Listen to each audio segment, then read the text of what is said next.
அரசியல் பொருளாதாரம் சம்மந்தமாக தான் இன்றைக்கு பேச யோசித்தாலும் அரசியல் பொருளாதாரம் சம்மந்தமாக பேசிக்க முதல்ல அதில் அரசியல் தேர்தல் சம்மந்தமாக பேசிக்க நான் இப்போவும் பேச ஆரம்பிக்கிறது வந்து எங்களோட பொருளாதார சமூக மட்டம் எந்த அளவுக்கு இருக்குதுங்க. ஏன்னா நாங்கள் தேர்தலில் வந்து வாக்கு போடுறது அல்லது அரசியலில் ஈடுபடுறது வந்து எங்களோட பொருளாதார மட்டத்தை மேம்படுத்துறதுக்கு, சமூக மட்டத்தை மேம்படுத்துறதுக்கு, எங்களோட குடும்பங்கள் நல்லா இருக்கணும், பிள்ளைகள் நல்லா இருக்கணும், சமூகம் நல்லா இருக்கணும் என்றதுக்காக தான் நாங்கள் தேர்தலை போய் வாக்கு போடுறோம். எங்கள் தேர்தல்களை விருப்பப்பட்டதுக்காக நாங்கள் அதில் போய் வாக்கு போடுறது இல்லை. என்னபடியினால் வடக்கு கிழக்கு மாநிலத்தில் குறிப்பாக கவனித்த விஷயம் என்னென்னா பொருளாதாரத்தை பற்றியான ஆழமான கலந்துரையாடல்கள் வந்து ஒரு சில மட்டங்களை மாத்திரம்தான் நடந்து கொண்டிருக்குது. பொதுவாக வந்து எங்களோட தேசிய மட்டத்தில் வந்து இந்த பொருளாதாரத்துக்கு வந்து என்ன நடந்து கொண்டிருக்குது, எங்களோட பொருளாதாரம் இன்றைக்கு வந்து எந்த மட்டத்தில் இருக்குதுன்னு எங்களோட கலந்துரையாடல் வந்து பெரிதாக நடக்கிறீங்கன்னு சொல்லி எந்த அவதானம் இந்தபடியானால் நான் சில விஷயங்களை பற்றி நான் சில தரவுகளை கதைச்சிட்டு அது பிறகு எங்களோட தேர்தல்கள் பற்றியும் அரசியலை பற்றியும் தமிழ் மக்கள் அரசியலை பற்றியும் பிறகு கதைக்கலாம்னு யோசினாங்க. எங்களோட பொருளாதாரத்தை எடுத்தோம்னா 2022ஆம் ஆண்டு எங்களோட பொருளாதாரமானது கிட்டத்தட்ட 10% சுருங்கினது. 10% சுருங்குறதுன்ற விஷயம் வந்து பொருளாதார வளர்ச்சி ஜிடிபி பார்க்குற நேரம் வழக்கு மேலே சொல்லுவோம் 2% வளர்ந்துருக்கு, 3% வளர்ந்துருக்கு தான் சொல்லுவோம். இப்போ 2-3% அந்த அப்படி மட்டங்களால் வளர்ந்து கொண்டு போகிற பொருளாதாரம் ஒரு வருஷத்தை வந்து கிட்டத்தட்ட 10% சுருங்கினது. இப்போ 10% சுருங்குறட்டா நாங்கள் களமட்டத்தில் பார்க்குற நேரம் அதில் கருத்து என்ன, அந்த நாட்டில் வந்து கிட்டத்தட்ட 1.5 பில்லியன் மக்களுக்கு ஒரு வருஷத்து வந்து வேலை இல்லாமல் போனது.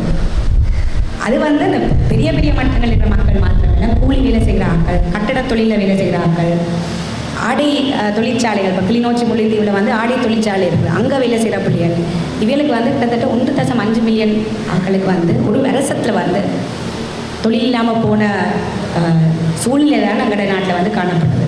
அது வந்து இலங்கை பூராக வடகிழக்கு மாத்திரமில்லை இலங்கை பூராக வந்து எங்களை வந்து பாதித்தது. இன்னும் ஒரு விஷயம் எங்களுக்கு தெரியும், இல்லாட்ட எலக்ட்ரிசிட்டி பில்லும் வந்து திடீரென்று கூடிக்கொண்டு போன எங்களுக்கு எல்லாருக்குமே இதை பற்றி தெரியும். எங்களோட மின்சார கட்டணங்கள் வந்து திடீரென்று கூடிக்கொண்டு போனதால் வந்து எங்களோட நாட்டில் வந்து கிட்டத்தட்ட 10% மக்களுக்கு வந்து மின்சார இணைப்பு வந்து இல்லாமல் போனது. இது வந்து ஒரு சின்ன விஷயம் இல்லை. இந்த நாளில் வந்து மின்சார இணைப்பு இல்லையான்னு சொல்கிறது, இணைப்பு இல்லாமல் போனால் பிள்ளைகள் வந்து ஒழுங்காக பாடசாலைக்கு போய் படிக்காதுகள். மின்சாரத்துக்கு பதிலாக வேறு விதமான அந்த வீட்டை வந்து ஒளிபெருக்கிறதுக்கு வந்து வேறு விஷயங்கள் வந்து பாவிக்க வேண்டி வரும். இப்போ வடக்கில் வந்து இது ஒரு பெரிய விஷயம் இல்லைன்னு எல்லாரும் சொல்லிடணும். யுத்த காலத்தை தான் இப்படிலாம் இருந்தாங்க. ஆனால் யுத்த காலத்தில் இப்படி இருந்தது கண்டதுக்காக தொடர்ச்சியாக அப்படி இருந்து கொண்டு இருக்கிறார் தானே. இப்போ நாங்களும் எங்களோட வாழ்க்கையை வந்து தொடர்ச்சியாக வந்து மேம்படுத்தி கொண்டு போகணும், எங்களோட பிள்ளைகளும் படிக்கணும். ஆனால் இந்த நாட்டில் வந்து இன்றைக்கு எத்தனையோ குடும்பங்களுக்கு வந்து மின்சார வசதி இல்லை. நீர் கட்டணம் அதிகரித்து கொண்டு போகணும். நீர் கட்டணம் அதிகரித்ததால் எத்தனையோ குடும்பங்கள், குறிப்பாக வந்து தொழில் செய்கிற குடும்பங்களில் எத்தனையோ பேருக்கு வந்து இன்றைக்கு வீடுகளில் வந்து நீர் வசதி, தண்ணி வசதி வந்து வீடுகளில் வந்து இல்லாமல் இருக்குது.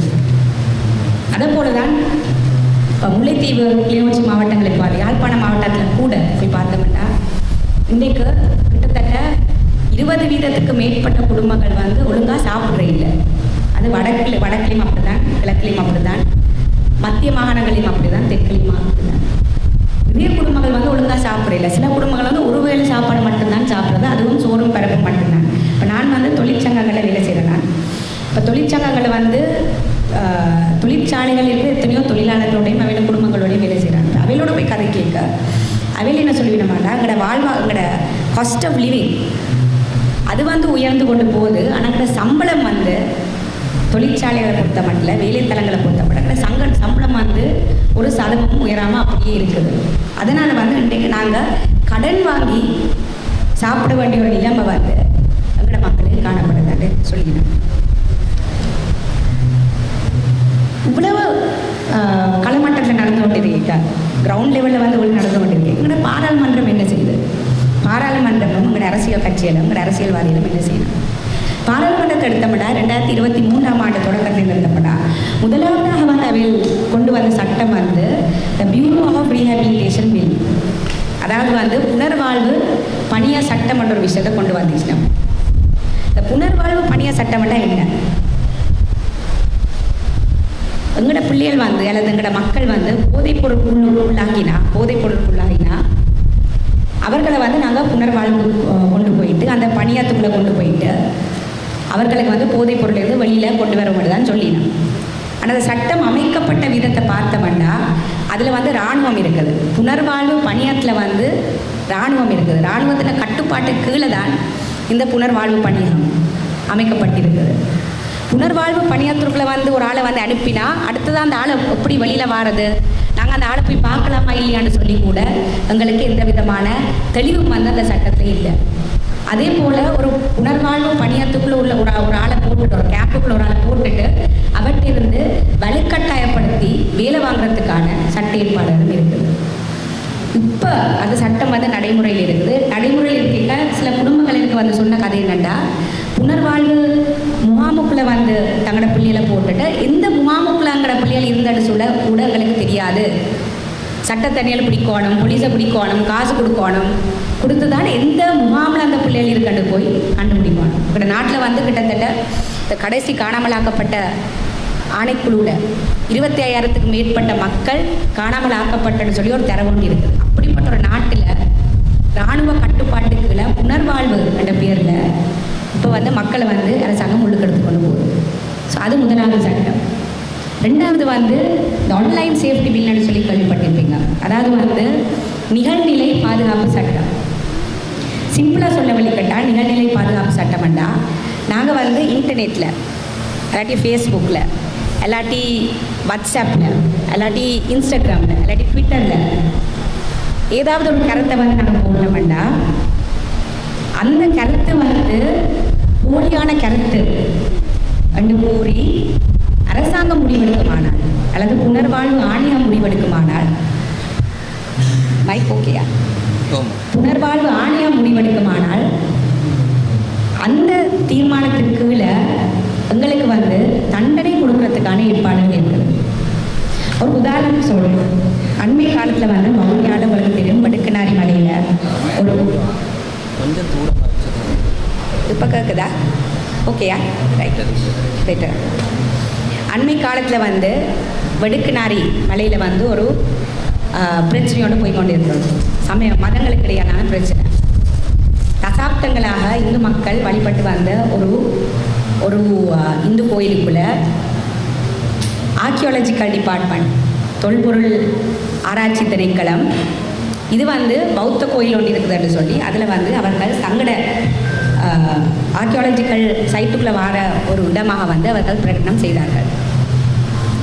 அதுக்கப்புறம் வந்து சிவராத்திரி நேரத்தில் வந்து சிவராத்திரி காலத்தில் இந்து மக்கள் வந்து அந்த இடத்தை வந்து வழிபடணும்னு சொல்லி போகிற நேரம் அவர்களுக்கு எதிராக வந்து கலவரத்தை உருவாக்கி அவர்களுக்கு எதிராக வந்து நீதிமன்றத்துக்கு கூட வழக்கு போட்டு நினைக்கிறேன் கிட்டத்தட்ட ஒரு கிழமையாக வந்து அவர்கள் சிறையில் வந்து இருந்தார்கள்.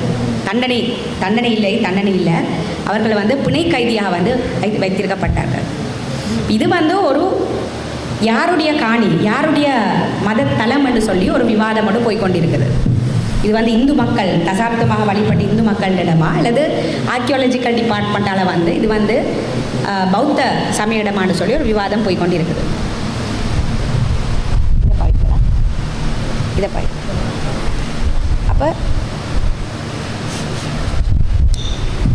அப்போ நாங்கள் இது தொடர்பாக நாங்கள் வந்து ஃபேஸ்புக்கில் வந்து ஒரு கமெண்ட் ஒன்று போடுறோம். இது வந்து தசாப்த காலமாக இந்து மக்கள் இதில் வழிபட்டு வந்தவர்கள். ஆர்கியாலஜிக்கல் டிபார்ட்மெண்ட் இதை வந்து இப்போ பொய்யான முறையில் சிங்கள பௌத்த மக்களை வந்து ஆதரிக்கிறதுக்காக இதை வந்து பொய்யான முறையில் வந்து இப்போ இதை வந்து சிங்கள பௌத்த காணி என்று சொல்லி அல்லது இடம் என்று சொல்லி இப்போ இதை வந்து பிரகடனம் செய்திருக்கன்னு சொல்லி நாங்கள் ஃபேஸ்புக்கில் ஒரு கமெண்ட் ஒன்று போடுறோம்.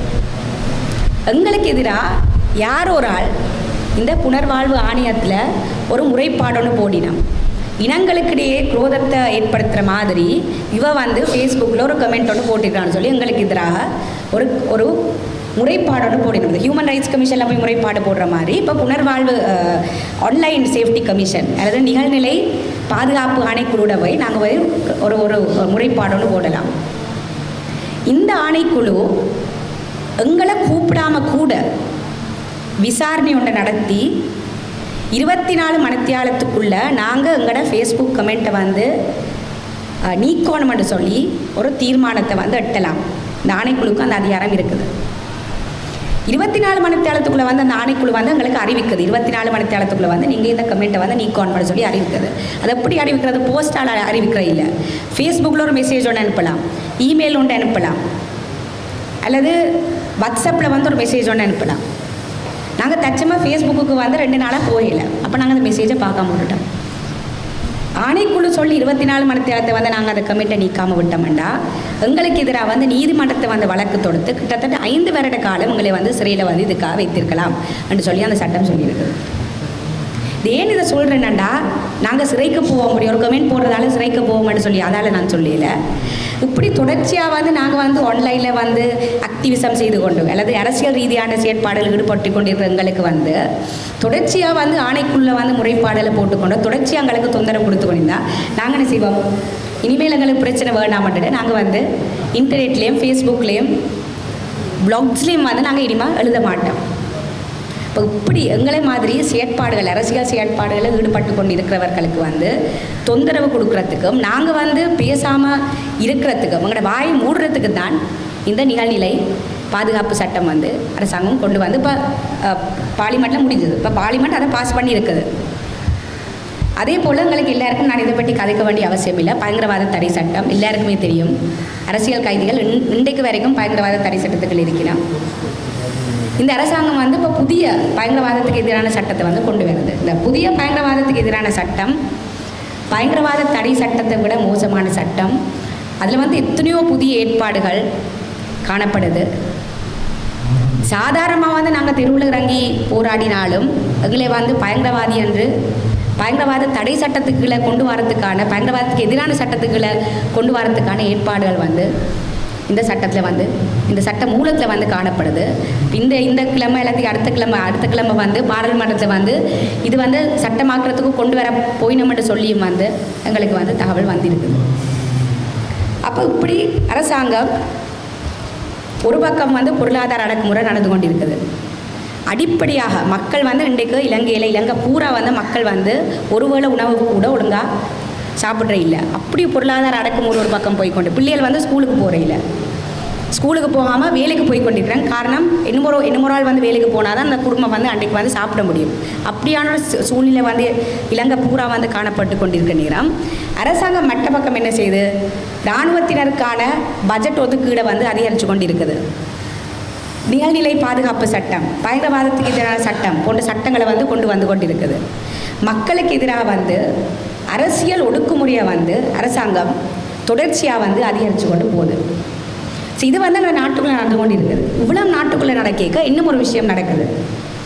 எங்களோட நாடு கடன்கார நாடு. எங்களுக்கு வந்து நாங்கள் எடுத்த கடனை வந்து எங்களுக்கு கட்ட முடியாது. ரெண்டபடியானால் நாங்கள் என்ன செய்து நாங்கள் இன்டர்நேஷ்னல் மானிட்டரி ஃபண்ட் சர்வதேச நாணய நிதியத்திட்ட போய் எங்களுக்கு நீங்கள் கடன் தாங்கோ, கடன் தந்தால் உங்களோட நிபந்தனையின் கீழ் வந்து நாங்கள் இந்த கடனை வந்து மீள கட்டுவோம்னு சொல்லிட்டு நாங்கள் இன்டர்நேஷ்னல் மானிட்டரி ஃபண்ட் IMFன்னு சொல்லி கேள்விப்பட்டிருப்பீங்க. சர்வதேச நாணய நிதியத்திட்ட போயிருக்கிறோம். சர்வதேச நாணய நிதியத்தின் வரலாற்று எடுத்து நாங்கள் பார்த்தோம்னா அது இலங்கை மட்டும் இல்லை, அர்ஜென்டினா, சவுத் கொரியா, எந்த நாட்டை எடுத்து பார்த்தாலும் 3ஆம் உலக நாடுகளில் இந்த சர்வதேச நாணய நிதியம் என்ன செய்தண்டா ஒரு கொஞ்சம் காசை கொடுத்துட்டு இலங்கைக்கு நான் நினைக்கிறேன் 3.9 மில்லியன் காசை தான் கொடுத்திருக்கு, டாலர்ஸ் காசை தான் கொடுத்திருக்குது. ஒரு கொஞ்சம் காசை கொடுத்துட்டு நாங்கள் எப்படி எங்களோட பொருளாதாரத்தை கட்டமைக்கணும், நாங்கள் எங்களோட அரசியலை வந்து எப்படி கட்டமைப்போம்னு சொல்லி வெளிநாட்டிலேருந்து ஒரு அமைப்பு வந்து எங்களுக்கு வந்து சொல்லி கொடுக்குது. இது வந்து இப்போ பொதுவாக வந்து இப்போ இலங்கையில் வந்து போர்க்குற்றங்கள் இருக்கிற நேரம் நாங்கள் ஐக்கிய நாடுகள் சபைக்கு போகிறதால நாங்கள் வெளிநாட்டிலேருந்து ஒரு நிறுவனம் வந்து நாங்கள் பொதுவாக நிற்கிறது வந்து இது நல்ல விஷயம் உண்டு. ஆனால் சர்வதேச நாணய நிதியத்தை பொறுத்த மட்டும் எங்களோட அரசாங்கத்துக்கு வந்து அதை என்ன சொல்லுதுண்டா, நீங்கள் எடுத்த அவ்வளோ கடனையும் வந்து கட்டி முடிக்கணும், கட்டி முடிக்கிறதுக்காக வந்து உங்கள் மக்கள்கிட்டேருந்து வரிப்பணத்தை அறவிட வேண்டும் அப்படின்னு சொல்லுது. நாங்கள் கடன் எடுத்த நாங்கள் மஹிந்த ராஜபக்ச சொன்னாங்களா கடன் எடுத்து அம்மாந்தோடைய விமான நிலையத்தை வந்து கட்ட சொல்லிங்க. நாங்கள் மஹிந்த ராஜபக்ச சொன்னாங்களா கடன் எடுத்து அந்த லோட்டஸ் டவரை கட்ட சொன்னாங்களா? நாங்கள் மஹிந்த ராஜபக்ச சொன்னாங்களா நீங்கள் கடன் எடுத்த காசை வந்து நீங்கள் துபாயிலையும் வேற எங்கேயோ இடத்துலையும் வந்து வேறு உங்களோட சொந்த கணக்கில் வந்து காசை போடுங்கன்னு சொன்னாங்களா? இல்லை, சொல்லல. ஆனால் இவ்வளோ விஷயமும் வந்து கடன் கொடுத்த சர்வதேச கடன் கொடுத்தவர்களுக்கு வந்து இவ்வளோ விஷயம் வந்து அவர்களுக்கு முதலே தெரியும். இதுக்கான காரணம் அது எப்படி எங்களுக்கு தெரியுமாண்டா, அவர்கள் வந்து எங்களுக்கு எதிராக வந்து அமெரிக்கன் கோர்ட்ஸில் வந்து இலங்கை கோர்ட்டில் வந்து வழக்கு போடல, அமெரிக்கன் கோர்ட்டில் வந்து எங்களோட அரசாங்கத்துக்கு எதிராக வழக்கு போட்டிருக்கணும். அந்த வழக்கில் சொல்லினோம் ராஜபக்ச குடும்பத்தினருக்கு வந்து வெளிநாடுகளில் வந்து கணக்கள் இருக்குது, அது எங்களுக்கு தெரியும்னு சொல்லி அந்த வழக்கில் வந்து சொல்லப்பட்டிருக்குது. இவ்வளவு தெரிஞ்சு கொண்டு தான் இந்த சர்வதேச கடன் கொடுக்கின்ற கிரெடிட்டர்ஸ், இன்டர்நேஷ்னல் கிரெடிட்டர்ஸ்னு சொல்கிறாக்கள் வந்து எங்களுக்கு கடன் கொடுத்திருக்கணும். இப்போ நாங்கள் இந்த கடன் பெற்ற பணத்துலேருந்து நாங்கள் எந்த விதமான என்ன லாபம் அல்லது நலனும் வந்து எங்களுக்கு கிடைக்கல, எந்த விதமான நலனும் எங்களுக்கு கிடைக்கல. கடனை எடுத்து போட்டு தங்கட நன்மைக்காக கடனை பாவிச்சுட்டு இப்போ எங்களையே வரி கட்டி கடனை வந்து மீண்டும் செலுத்தணும்னு சொல்லி எங்களுக்கு வந்து சொல்லி கொண்டு இருக்கணும். வரிகள் வந்து அதிகரிச்சிருக்கு தானே, வட் அதிகரிச்சிருக்குது, அதே போல் சம்பளம் கிடைக்க மாட்டா பே டேக்ஸ் அது அதிகரிச்சிருக்குது. இந்த அதிகரித்த வரியை வச்சு இன்னும் அரசாங்கம் என்ன செய்யுது, கடனை கட்டணும், உள்நாட்டு கடனை வந்து குறைக்கணும் பண்ணுறதுக்கு தான் இவ்வளோ வரிகள் வந்து அரசாங்கம் அதிகரித்து கொண்டு இருக்குது. அது மட்டும் அரசாங்கம் செய்யலை. நான் முதலே சொன்ன மாதிரி இந்த கடனால் வந்து எங்களுக்கு எந்த விதமான நன்மையும் கிடைக்கல. ஆனால் உள்நாட்டு கடனை மறுசீரமைப்பு செய்யணும்ன்றதுக்காக அரசாங்கம் என்ன செய்தது, எங்கட மக்கள் எங்கட தொழிலாளர் உழைச்ச இபிஎஃப் காசு வந்து நாங்கள் உழைக்கிற சம்பளத்தில் வந்து ஒரு தொகை பணத்தை அரசாங்கம் வந்து சேமித்து நாங்கள் ரிட்டையர் பண்ண நேரம் அந்த சேமிப்பு எடுக்கலாம். அந்த இபிஎஃப் பணத்திலிருந்து தான் ஒரு தொகை பணத்தை எடுத்து இந்த உள்நாட்டு கடனை வந்து இவர்கள் மறுசீரமைப்பு செய்கிறதுக்காக எடுத்திருக்கிறான். ஒட்டுமொத்தமாக வந்து எங்களோட காசை வந்து அரசாங்கம் திண்டிதான் தாங்க எடுத்த கடனை கட்டுறதுக்கு வந்து எங்களோட மக்களோட காசை வந்து திண்டி கொண்டு இருக்கிறோம். இப்போ இதுதான் எங்களோட நாட்டில் வந்து நடந்து கொண்டு இருக்குது. பாராளுமன்றத்தை பொறுத்த மட்டும் இந்த அரசாங்கம் செய்கிற அனைத்து வேலைகளையும் வந்து பாராளுமன்றம் வந்து IMF-ண்ட உடன்படிக்கை தொடக்கம் இப்போ இந்தியாவை எடுத்தவண்டா, இந்தியா வந்து நாங்கள் பெருசாக ஒருத்தர் கதைக்கிற இல்லைங்க, இந்தியாவை எடுத்தவண்டா மன்னார் மாவட்டத்தை வந்து என்ன நடக்குது, அதானிக்கு வந்து ஒரு பெரிய ஒரு காணி ஒன்று கொடுத்துருக்கிறோம். என்னத்துக்காக காணி கொடுத்துருக்கிறோம், விண்மில்ஸ் காற்றாலைகள் அமைக்கிறதுக்கு வந்து ஒரு பெரிய காணி ஒன்று கொடுத்துருக்கிறோம். அனலத்தீவு நைனாத்தீவு எடுத்தோம்னா அங்கேயும் வந்து ரினியூவபிள் எனர்ஜிக்கு வந்து காணியெல்லாம் கொடுத்துருக்கணும். கிழக்கு மாவட்டத்துக்கு பார்த்தோம்னா அதுலேயும் வந்து இந்தியன் ப்ரைவேட் கம்பெனிஸுக்கு வந்து காணியெல்லாம் கொடுத்துருக்குது. ஒட்டுமொத்தமாக வந்து வடக்கு கிழக்கில் வந்து இந்தியன் ப்ரைவேட் கம்பெனிஸ் இந்திய அரசாங்கத்துடன், அதாவது வந்து மோடி அரசாங்கத்துடன் நல்ல நிலைமையில் இருக்கிற பெரிய பெரிய தற்தேசிய கம்பெனிகளுக்கு வந்து எங்கட மக்களோட காணிகளை வந்து எந்த விதமான பேச்சும் இல்லாமல், எந்த விதமான பேச்சுவார்த்தையும் இல்லாமல் எங்கட மக்களோட காணியை வந்து இந்தியன் அரசாங்கம் வந்து தங்கட கம்பெனிகளுக்காக எடுத்துக்கொண்டு இருக்குது. இவ்வளோ நடந்து கொண்டிருக்காங்க. பாராளுமன்றம் என்ன சொல்லுது, எங்களோட அரசாங்கம் என்ன சொல்லுது, இது வரைக்கும் வந்து இதை பற்றி ஒரு தரம் கதைக்கிறையில் தங்கட பிரச்சனையோட முட்டுப்பட்டு கொண்டு இருக்கிறான். இறுதியாக வரப்போகிற ஒரு விஷயம் என்னென்னா, எலெக்ஷன்ஸ் இப்போ எல்லோரும் கதைக்கிறோம், தேர்தல் வரப்போகுதுண்டு. தெற்கில் வந்து காய்ச்சி கொண்டிருக்கிறோம். சஜித் வேறு அடுத்த ஜனாதிபதியாக, அனுரகுமார் அடுத்த ஜனாதிபதியாக வருவார், ரணில் விக்ரமசிங்க அடுத்த ஜனாதிபதியாக வருவார். இதுதான் கதை. இதை விட மக்கள் இங்கே பட்டினி வைக்கணும் அதை பற்றியெல்லாம் கதை இல்லை.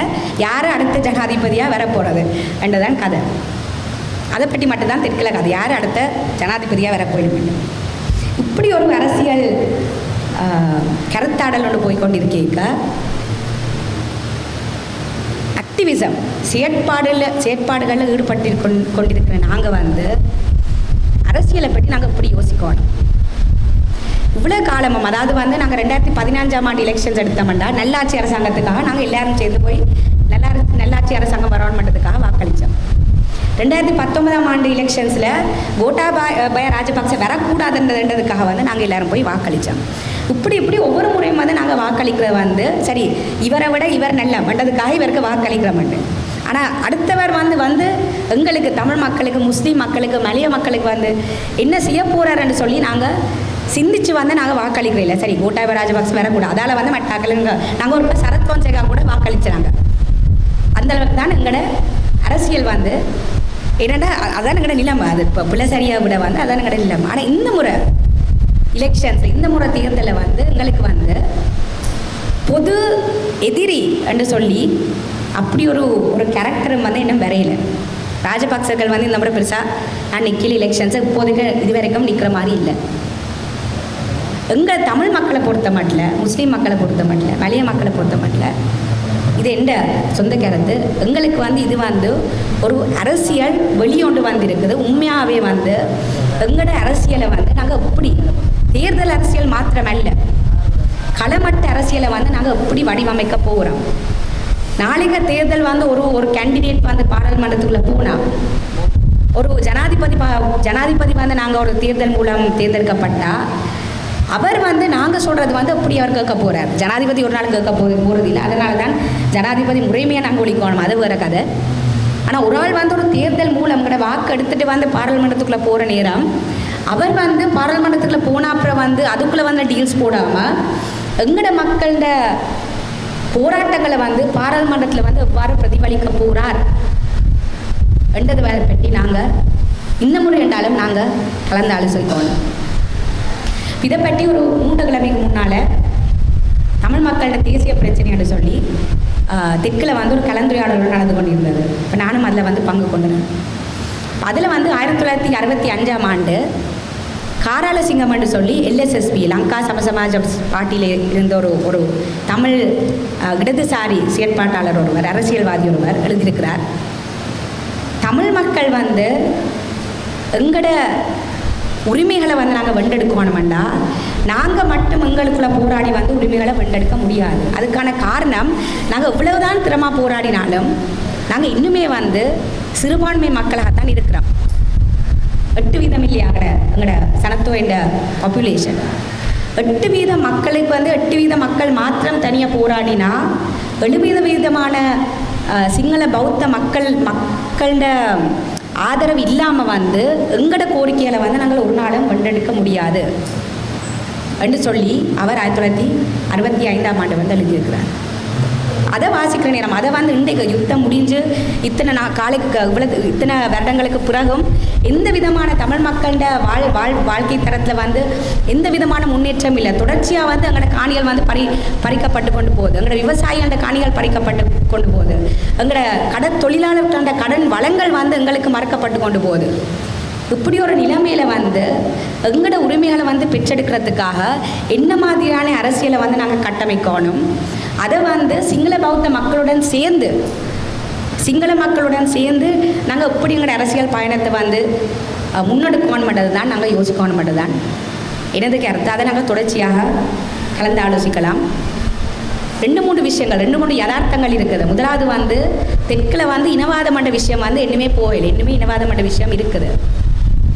ஆனால் இந்த அறகலிய போராட்டத்துக்கு பிறகு சில விடயங்கள் வந்து நாங்கள் வந்து தெற்கில் கதைக்கக்கூடிய மாதிரியான ஒரு வெளி ஒன்று வந்திருக்குது. அரசியல் வெளி ஒன்று வந்திருக்குது. தமிழ் மக்கள்கிட்ட பிரச்சனை, காணி பிரச்சனை, காணாமல் ஆக்கப்பட்ட மக்கள்கிட்ட பிரச்சனை, அரசியல் கைதிகள்கிட்ட பிரச்சனை என்று சொல்லி சில பிரச்சனைகளை வந்து பேசுறதுக்கு வந்து தெற்கில் வந்து வாய்ப்புகள் வந்திருக்குது. இந்த அரசியல் தருணத்தை வந்து நாங்கள் பயன்படுத்தி முதலாவது இந்த தனிப்பட்ட கருத்து நாங்கள் வந்து ஒரு தேசிய அரசியல் மக்கள் முன்னணியை வந்து உருவாக்கணுமாண்டு. அது தேர்தலை சார்ந்த அரசியல் முன்னணி இல்லை. எங்களோட அரசியலை நாங்கள் எப்படி முன்னால் கொண்டு செல்ல போகிறோம், எங்களோட சமூக பொருளாதார தரங்களை வந்து முன்னேற்றத்துக்கு வந்து எங்களோட அரசியலை வந்து எப்படி கட்டி அமைக்க போகிறோம் என்றதுக்காக வந்து நாங்கள் ஒரு தேசிய அரசியல் முன்னணி, அது வந்து பெரும்பான்மை மக்கள் சிறுபான்மை மக்கள் எல்லாரும் சேர்ந்து ஒரு முன்னணியோடு உருவாக்க வேண்டும் என்பது வந்து முதலாவது எனது கருத்து. 2வது கருத்து வந்து இந்த முன்னணி வரப்போன்ற தேர்தலில் வந்து நிற்கின்ற கேண்டிடேட்ஸுக்கு நாங்கள் எப்படி அழுத்தத்தை செலுத்த போகிறோம், எங்களோட கோரிக்கைகளை வந்து நாங்கள் எவ்வாறு முன்வைக்க போகிறோம் என்றது பற்றியும் வந்து நாங்கள் யோசிக்க வேணும் என்றது வந்து என்னது 2வது கருத்து.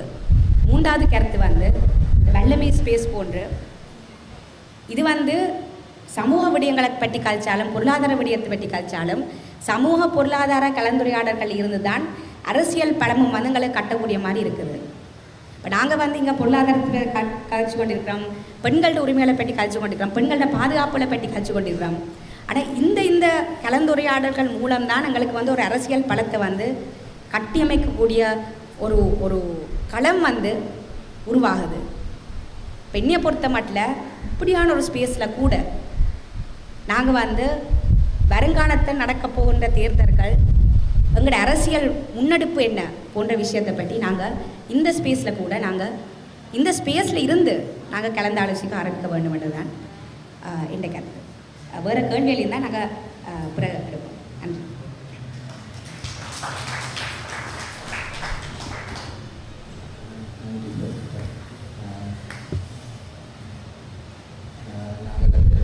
இராணுவ ரீதியாக அடக்குமுறை ரீதியாக சில பிரச்சனைகளை வந்து தீர்க்கலாம் என்ற ஒரு மனப்பான்மை வந்து எங்களுக்கு வந்து இருக்குது.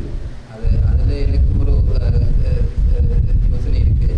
அதனால் நீங்கள் அந்த சட்டத்தை சட்டமாக மட்டுமில்லை, அது சமூக ரீதியாக என்ன அதனுடைய அதனுடைய பின்புலன் மற்றது அதனுடைய ரிப்பர்கஷன்ஸ் பற்றி கொஞ்சம் விளங்கப்படுத்தினா நல்லது. பணிய சட்டம் வர முன்னர் இந்த போதைப் பொருள்களுக்கு உள்ளாகிறவர்களை உடற்வாழ்வு செய்கிறதுக்கு என்று சொல்லி அதுக்கண்டு மட்டும் ஒரு சட்டம் ஒன்று வந்தது. அந்த சட்டம் வந்து பெரிதாக வந்து எங்களுக்கு ஒருதற்குமே தெரியாமல் கிட்டத்தட்ட ரகசியமாக தான், ரகசியம் என்று சொல்லி இல்லை, ஆனால் எல்லா சட்டத்தையும் நாங்கள் பார்த்து கொண்டிருக்கலாம் தானே. அப்போ அது வந்து பாஸ் பண்ணி முடிஞ்சது அந்த சட்டம். இப்போ அதுக்கு கீழே அந்த சட்டத்துக்கு கீழே வந்து இந்த போதைப்பொருள் புனர்வாழ்வு சென்டர்ஸ் 2007ஆம் ஆண்டு நிற்கிற அந்த சட்டம் வந்தது. அந்த சட்டத்துக்கு கீழேயும் சில சென்டர்ஸ் வந்து அமைக்கப்பட்டது. அப்படியான போதைப் பொருளுக்கு உள்ளாகிறவர்களை வந்து நாங்கள் புனர்வாழ்வு செய்யணும் பண்ணுறதுக்கு எதிராக வந்து எனக்கு வந்து எந்த விதமான மாற்று கருத்தும் இல்லை. ஏன்னா போதைப் பொருள்ன்றது வந்து உயிர் ஆபத்து வரக்கூடிய சமூக சிக்கல்கள் வரக்கூடிய ஒரு விஷயம். ஆனால் இலங்கையில் வந்து போதைப் பொருளுக்கு வந்து அடிமையாளர், அதாவது அந்த ட்ரக் அபியூஸ் அடிமையாகிறவரை வந்து எப்படி பார்க்குறோங்க, குற்றவாளியாக தான் பார்க்கணும். போதைப் பொருளுக்கு வந்து ஒரு ஆள் அடிக்டட் ஆகிட்டா அவரை வந்து நாங்கள் கட்டி சங்கிலியில் போட்டு எப்படியாவது அவரை வந்து அந்த போதைப் பொருள்லேருந்து வெளியே எடுக்கணும்னு தான் பார்க்கணும். நான் போதைப் பொருளுக்கு ஒரு ஆள் அடிமையாகிட்டா அது வந்து ஒரு மருத்துவ விடியாமல் வந்து மாறுது. எவ்வளோதான் இராணுவத்தினர் வந்து சுற்றி போட்டாலும், எவ்வளோதான் ஒரு ஆளை கட்டி வந்து அந்த போதைப் பொருள்லேருந்து வெளியே எடுக்க முயன்றாலும் வந்து ஒரு ஆள் வந்து தண்ட விருப்பம் இல்லாமல் போதைப் பொருள் அடிமையாக்குற போதைப் பொருள் அடிக்ஷன்லேருந்து ஒரு ஆள் வந்து வெளியில் வர முடியாது. அப்படினால தான் பொதுவாக வந்து இராணுவத்தினர் வந்து இந்த போதைப்பொருள் திட்டத்தில் வந்து அவர்கள் வந்து இந்த வேறு பெரிய ட்ரக் மாஃபியாஸை வந்து பிடிக்கிற விஷயங்களை வந்து நேவி இன்வால்வ் ஆகியிருக்குது, ஆர்மி இன்வால்வ் ஆகிருக்குது, அது வேறு விஷயம். ட்ரக் மாஃபியாஸை பிடிக்கிறது வந்து அவள் இன்வால்வ் ஆகலாம். ஆனால் ரீஹபிலிட்டேஷன் புனர்வாழ்வுன்னு சொல்கிற நேரம் வந்து இராணுவத்தினருக்கும் புனர்வாழ்வுக்கும் வந்து எந்த விதமான தொடர்பும் இல்லையானது தான் என்ற நிலைப்பாடு. இராணுவத்தினர் வந்து ஏன் வரினமாண்டா என்ற அரசாங்கம் வந்து டிஃபென்ஸ் பட்ஜெட் தான் பெரிய பட்ஜெட்டாக இலங்கையில் இருக்குது. அதனால தான் இராணுவத்தினருக்கு வந்து சில வேலைகளை செய்யக்கூடிய மாதிரி இருக்கும். அதே பட்ஜெட் எடுத்து டாக்டர்ஸுக்கு போட்டால், அதே பட்ஜெட் எடுத்து சிவில் ப்ரொடெக்ஷன் ஃபோர்ஸ்ன்னு சொல்லி ஒரு குரூப் ஒரு ட்ரெயின் பண்ணி எடுத்தால் எங்களுக்கு வந்து இராணுவத்தினர்கிட்ட உதவி தேவையில்லை. புனர்வாழ்வுக்கு இராணுவத்தினர் சேவையை வந்து இப்போ நாங்கள் பெற்றுக்கொள்கிற மாட்டோம். அங்கே அதிக பெரிய பட்ஜெட்டாக இருக்கிறது வந்து டிஃபென்ஸ் பட்ஜெட். அப்போ அவ்வளோ இராணுவத்தினரை வச்சு அரசாங்கத்துக்கு செய்கிறதுக்கு கொண்டும் இல்லை. அப்போ எல்லாத்துக்குள்ளேயும் வந்து இராணுவத்தினரை போட்டு கொண்டிருக்கணும். நீண்ட காலத்தை பொறுத்த மட்டும் சிவில் நீண்ட காலத்தை கிடையாது, சிவில் அமைப்புன்னு சொல்லியிருக்கு தானே ஒரு சமூகத்தில். நீண்ட காலத்தை பொறுத்த மட்டும் ஒரு சமூகத்தை வந்து எவ்வளோத்துக்கு வந்து இராணுவமயமாக்கப்படுதோ அவ்வளோத்துக்கு வந்து எங்களோட உரிமைகளும் வந்து எங்களோட சமூகங்களும் வந்து படிப்படியாக வந்து இந்த இரோஷன்னு சொல்கிறது படிப்படியாக வந்து இல்லாமல் போய்கொண்டே அந்த சிவில் சமூகம் வந்து இருக்கிற ஸ்பேஸ் வந்து இல்லாமல் போய்கொண்டிருக்குது. போதைப்பொருள் இந்த புனர்வாழ் விஷயத்தைப்படி ரெண்டாவது விடயம் என்னென்னா, வடக்கில் மட்டும் இல்லை, நிகாம்பு மாவட்டங்கள் தெற்கில் இருக்கிற மாவட்டங்களை கதைக்கிற நேரம் கூட எத்தனையோ பிள்ளைகள் வந்து இளைஞர்கள் வந்து போதைப்பொருளுக்கு அடிமையாகி கொண்டிருக்கிறோம்னு சொல்லி கதைக்கிறாங்க. வடக்கு மாகாணம் பொறுத்த மட்டும் ஏன்னா முதலாவதுக்கு நான் கேட்குற கேள்வி வந்து சந்திக்கு சந்தி வந்து இராணுவம் நிற்குது. கொழும்புல கூட சந்திக்கு சந்தி இராணுவம் நிற்குது. சந்திக்கு சந்தி இராணுவம் நிற்கிற ஒரு இடத்துல வந்து இவ்வளவு போதைப்பொருள் சர்க்குலேஷன் வந்து எப்படி நடக்குது?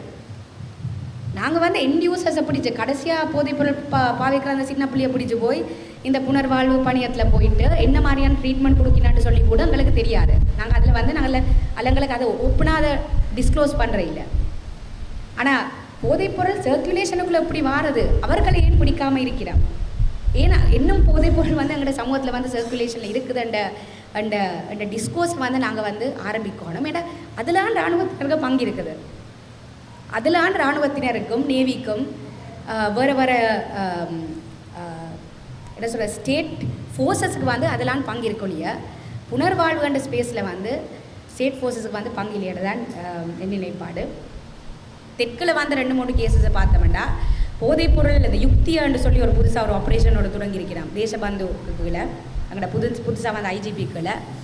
அந்த ஆப்ரேஷனுக்கு கீழே அவர்கள் என்ன செய்யணும்னா போகிற வார புள்ளிகளை வந்து பிடிச்சி ஜெயிலுக்குள்ளே போட்டு நீ போதைப்பொருள் கடுமையாக இருக்கிற, நீ போதைப்பொருள் கையில் வச்சுக்கிறன்னு சொல்லி தங்கட அரசியல் ரிவெஞ்சுக்காக இந்த ஒரு போராட்டம் நடந்திருக்கு, தெற்கில் போராட்டம் நடந்திருக்கு. அந்த போராட்டத்தை வந்து நாங்கள் எப்படியாவது அந்த ஸ்பிரிட்டை வந்து முடக்கணும்ன்றது முந்தி வடக்கில் நடந்த மாதிரி இப்போ தெற்கிலையும் நடக்குதுன்றதுக்காக வந்து இந்த சின்ன இளம் பிள்ளைகளை வந்து பிடிச்சி என்ன சொல்கிற கோச்சுக்கு ப்ரொடியூஸ் பண்ணி புனர்வாழ்வுக்கு போட்டு எந்த விதமான தொடர்பும் இல்லாத பிள்ளைகளை வந்து பிடிச்சி இப்படி ஒவ்வொரு நாள் நடந்து கொண்டு இருக்குது. எனக்கு இந்த விஷயங்களை பற்றி தெரியும். ஏன்னா நான் இப்படியான சில கேசஸை வந்து ஹேண்டில் பண்ணிக்கிறபடினால சும்மா ரோட்டில் போய் கொண்டிருக்கு நீ போதைப்பொருள் வச்சுருக்காருன்னு சொல்லிட்டு அந்த பிள்ளைகளை வந்து பிடிச்சி சிறை தண்டனையில் வச்சுருக்கிறது அல்லது தடுப்பு காவலில் வச்சுருக்கிறது இப்படின்னு சொல்லி நடந்து கொண்டு இருக்குது தெற்கில்.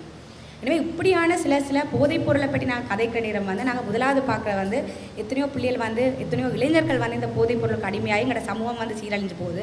அதெல்லாம் நாங்கள் பார்த்து கொண்டிருக்கோம். இப்போ நாங்கள் வந்து ஏதாவது ஒரு குயிக் ஃபிக்ஸை வந்து நாங்கள் தேடிக்கொண்டிருக்கோம். எதியாண்டு ஏதாவது இதை பற்றி செய்வோம்னு சொல்லி இப்போ இராணுவத்தினர் வந்து செய்தாலும் பிரச்சனை இல்லை என்று நாங்கள் யோசித்தாலும் இராணுவத்தினர் வந்து வாரது புனர்வாழ்வுக்குள்ள இராணுவத்தினர் வர வேண்டிய அவசியம் இல்லை. போதைப் பொருள் யார் விற்கணுமோ அவர்களை வந்து ஏன் கைது செய்யாமல் இருக்கணும்ன்றது தான் என்ற பிரதானமான கேள்வியாக வந்து இருக்குது. இந்த இந்த ஜனாதிபதி அது பிறகு அப்போ நான் உங்களோட கேள்வி வந்து கலந்துரையாடலுக்கு வருவோம். நாங்கள் அடுத்த ரவுண்ட்